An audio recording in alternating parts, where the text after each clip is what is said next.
Hello students, welcome back to the channel. उम्मीद करता हूँ आप सब अच्छे से होंगे। तो बच्चा, लास्ट क्लास में हमने इन्वेस्टमेंट को देखा था, जिसमें हमने autonomous investment and induced investment, ये दोनों टॉपिक्स को कवर किया था। ऑटोनोमस इन्वेस्टमेंट का मतलब था कि वो इन्वेस्टमेंट जो प्रॉफिट मेकिंग के लिए नहीं की जाती, जो गवर्नमेंट इन्वेस्टमेंट करती है इकोनॉमी को चलाने के लिए।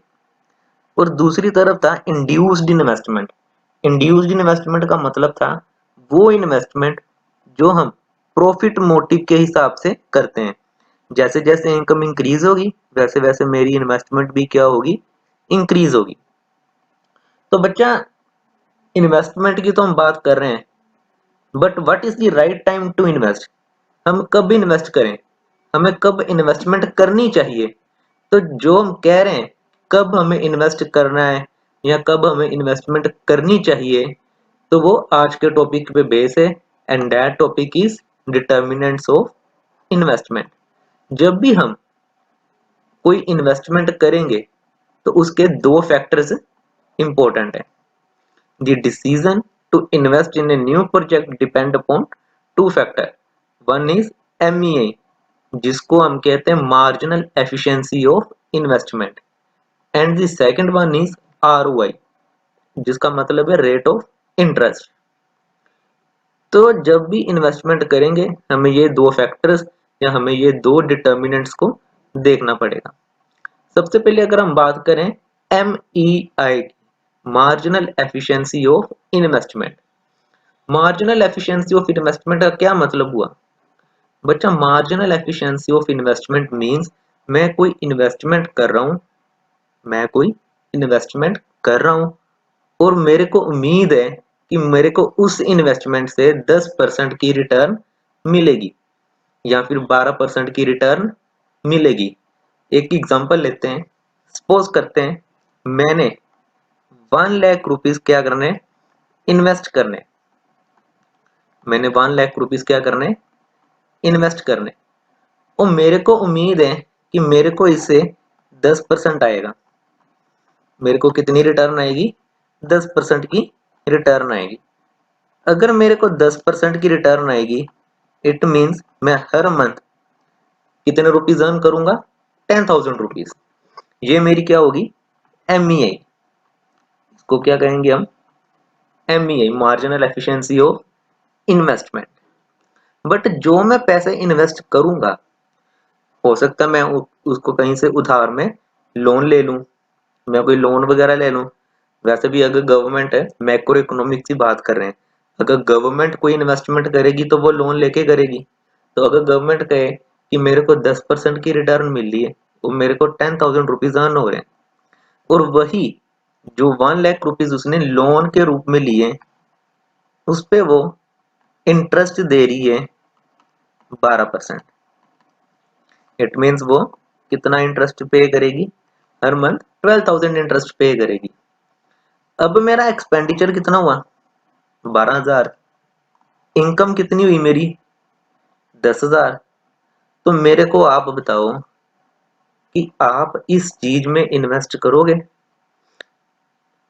कि मेरे को 12% इंटरेस्ट पड़ रहा है और मेरे को रिटर्न मिली है 10,000। 10,000 कमा रहा हूं और 12,000 पे कर रहा हूं, तो वो तो आप इन्वेस्ट नहीं ना करोगे। ऑब्वियस ही बात है कि मेरा इंटरेस्ट रेट ज्यादा है और MEI कम है। सो इट मीन्स आप इन्वेस्ट कब करोगे? आप इन्वेस्ट करोगे जब मेरी मार्जिनल एफिशिएंसी ऑफ इन्वेस्टमेंट ज्यादा होगी। किससे? रेट ऑफ इंटरेस्ट से। अगर यही मैं रेट ऑफ इंटरेस्ट को 8% या 5% पे ले आऊं, तो क्या आप इन्वेस्ट करोगे? बिल्कुल सर, हम इन्वेस्ट करेंगे। लेट से आप 8% पे नहीं 5% पे लेके आते हैं, तो मैं कितना पे करूंगा? 5,000। अब मैं क्या सोचूंगा कि 10,000 कमा रहा हूँ, 5,000 अगर दे भी रहा हूँ तो मेरे पास कितने बच रहे हैं? 5,000 बच रहे हैं, तब मैं इन्वेस्ट कर दूंगा। सो कंक्लूजन क्या निकला? आप तब इन्वेस्टमेंट करोगे जब आपकी MEI किससे ज्यादा होगी? रेट ऑफ इंटरेस्ट से। अगर रेट ऑफ इंटरेस्ट ज्यादा है और MEI का रिटर्न कम है, तो आप इन्वेस्टमेंट नहीं करोगे। चलिए अब इसी को डिटेल में रीड करते हैं। MEI refers to the expected rate of return from an additional investment, कि मैं जब कोई इन्वेस्टमेंट करूंगा तो मेरे को कितनी एक्सपेक्टेशंस है, मेरे को कितनी उम्मीद है कि मेरे को कितने % रिटर्न मिलेगी। अब MEI में भी दो फैक्टर्स आते हैं, कौन कौन से? One is supply price. दो फैक्टर कौन से हैं? एक तो हो गया मेरा supply price and second one is prospective yield.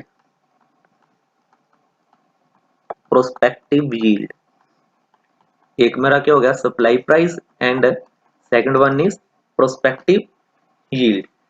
Supply price का मतलब क्या हुआ? Supply price means cost of producing a new asset of that kind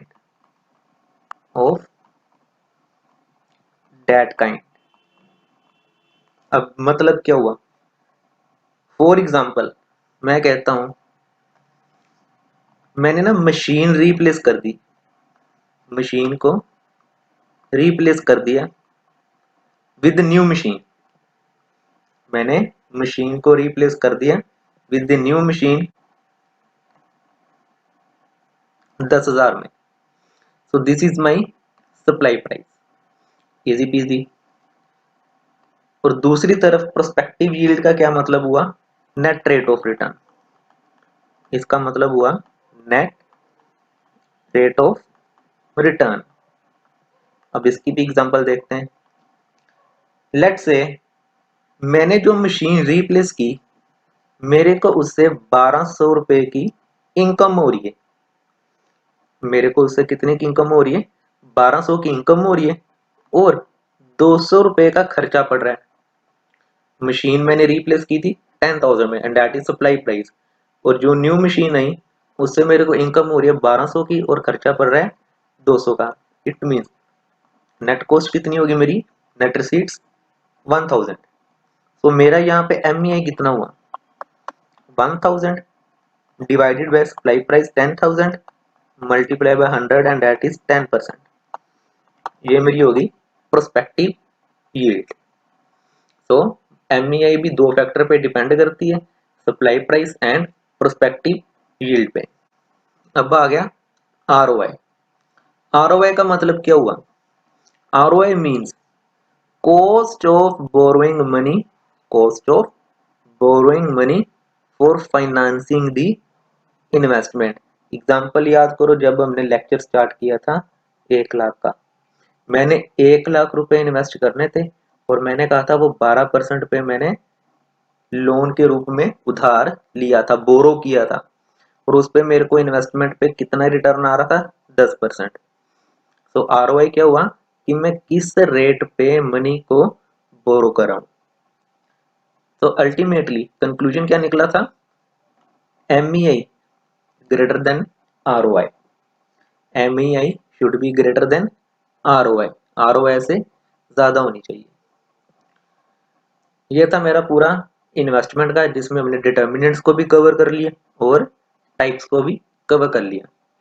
अब आ गया एक छोटा सा topic and that is x एंटे saving and investment, x post saving and investment. अगर सिंपल भाषा में कहें, x एंटे means planned, x एंटे means planned, planned saving, planned investment.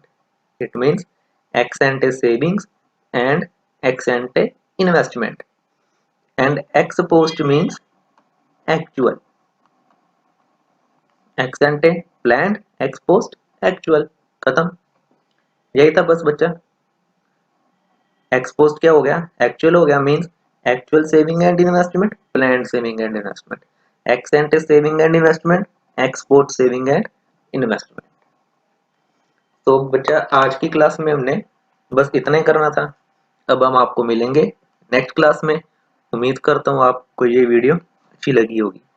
अगर आपको वीडियो अच्छी लगी है तो आप ये वीडियो को लाइक कर दें और आगे भी शेयर कर दें।